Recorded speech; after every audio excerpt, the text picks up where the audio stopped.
Your money, so should you be buying gold or selling it? Ned Hibberd here tonight. Ned, gold broke the $1,600 barrier. It's a lot of money. It's a lot of money. At over $1,602 an ounce, gold setting another record today, buoyed by worry over Europe's debt and America's debt ceiling.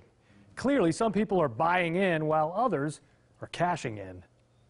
This is what we bought so far today, or some of it. In some ways, gold is easily quantifiable. Okay, well now see here, this earring is not stamped. So actually we would test this earring. What I will do is actually make a mark like that. A simple acid test tells Houston Jewelry's head gold buyer exactly what he's got. And we'll test that here. And you notice it didn't disappear. So now I know it's 14 karat gold. And yet in other ways, gold seems to have a mind all its own. Over the past decade, its price has increased more than sixfold. And yet even folks who live and breathe this precious metal. What school?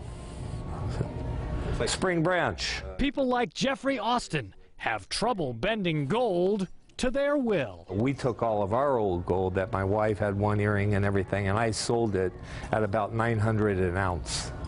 Gold right now $1,600 an ounce, so that shows you how much I know. Austin sold low, it turns out.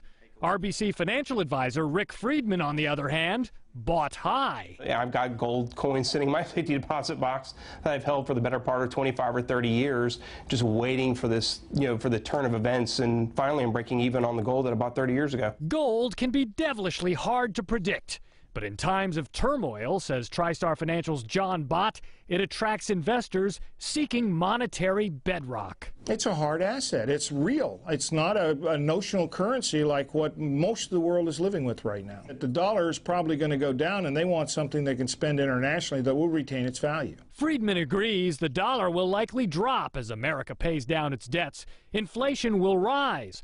But if the U.S. wakes up and finds its nightmare scenario was only a bad dream, folks who bought in at $1,600 an ounce may find themselves holding fool's gold. If we don't default on our debt and the European nations figure out how to get out of their austerity issues, you could see gold retreat pretty quickly.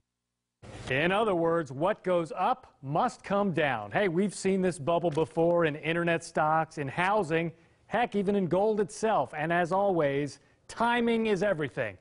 And that's something nobody can predict.